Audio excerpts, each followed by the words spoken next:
আজ রবিবার ৭ই আষাঢ় ২০২৫ সালের ২২শে জুন। তুলা রাশি, তুলা লগ্ন, লিব্রা সাইনে জাতক জাতিকাদের আজকের দিনটি কিন্তু এক প্রকার বেশ কাটতে চলেছে।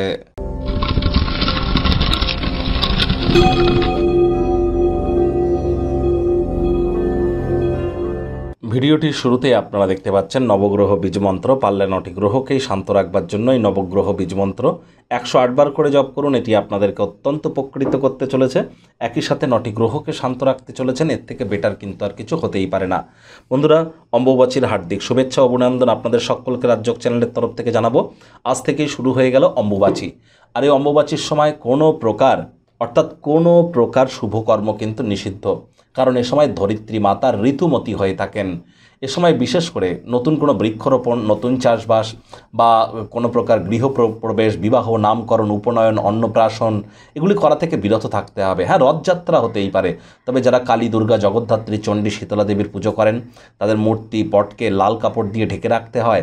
এ সময় দেবী মাতৃশক্তি বিশ্রামে কিন্তু থাকেন। আর এ সময় অম্বুবাচীর সময় কোনো মন্ত্রপাঠ কিন্তু করতে নেই, কোনো ধূপ প্রদীপ জ্বালাতে নেই, দেবীকে স্পর্শ করতে নেই, তুলসী গাছকেও স্পর্শ করতে নেই। এ সময় অবশ্যই চেষ্টা করতে হবে যত প্রকার পূজা আর্চা থেকে দূরে থাকা যায় এবং শুভকর্ম থেকে দূরে থাকা যায়।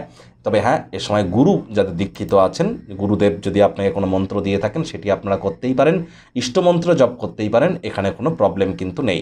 ভাগ্যমিটার আজ আপনাদের বলছে 7.5 আউট অফ 10। ভাগ্য আপনাদের অনুকূলেই থাকবে, তবে অর্থগত ব্যাপারে আপনাদেরকে একটু সাবধানতা অবলম্বন করেই চলতে হবে। ব্যস্ত সময়সূচি হওয়া সত্ত্বেও শরীর মনে সতেজতা এবং তরতাজাই আপনারা অনুভব করবেন। দীর্ঘদিনের পুরনো রোগশোক, অসুস্থতা থেকে আজ মুক্তি পাওয়ার দিন, পরিত্রাণ পাওয়ার দিন। আজ স্থাবর অস্থাবর সম্পত্তির মধ্যে কোনো কিছু চুরি কিন্তু হতেই পারে। ব্যয়বহুল একটি দিন, খরচ বাড়তে চলেছে। হারিয়ে যাওয়া জিনিসের তদন্ত করতে যেন ভুলবেন না, তা না হলে মানুষজন কিন্তু আপনার অতিরিক্ত উদারতার সুযোগ বারবার গ্রহণ করতেই পারে। চাকরিজীবী যারা আছেন তাদের অফিসের পরিবেশ এক প্রকার বেশ, বস কলিগদের সাথে ভাব ভালোবাসা বৃদ্ধি পাবে, কর্মে গতি অনুভব করবেন। নিজের মেধা, দক্ষতা, ট্যালেন্টের দৌলতে প্রশংসার পাত্রপাত্রীও আপনারা হতে চলেছেন। রাজনীতিবিদ যারা আছেন জনসংযোগ বৃদ্ধি করেই দেখুন, সমাজে পপুলারিটিও আপনাদের বাড়বে।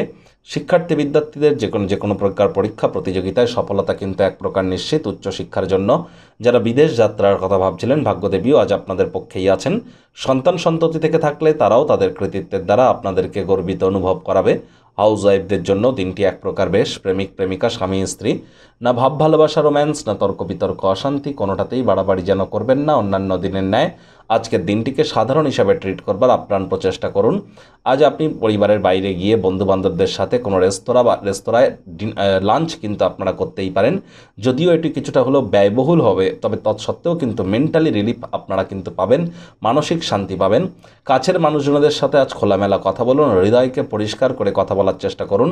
গৃহের পরিবেশ শান্তিপূর্ণ, নির্ঝঞ্ঝাট থাকতে চলেছে, তবে বাসস্থানের কোনো পরিবর্তন আজ আপনাদের জন্য অত্যন্ত শুভ পরিগণিত হতে চলেছে। শত্রুপক্ষ, বিরোধী পক্ষ আজ কিন্তু খুব একটি শক্তিশালী থাকছে না, সুতরাং এ বিষয়ে অতিরিক্ত টেনশন নেওয়ার কোনো প্রয়োজনীয়তাই কিন্তু আমরা উপলব্ধি করছি না।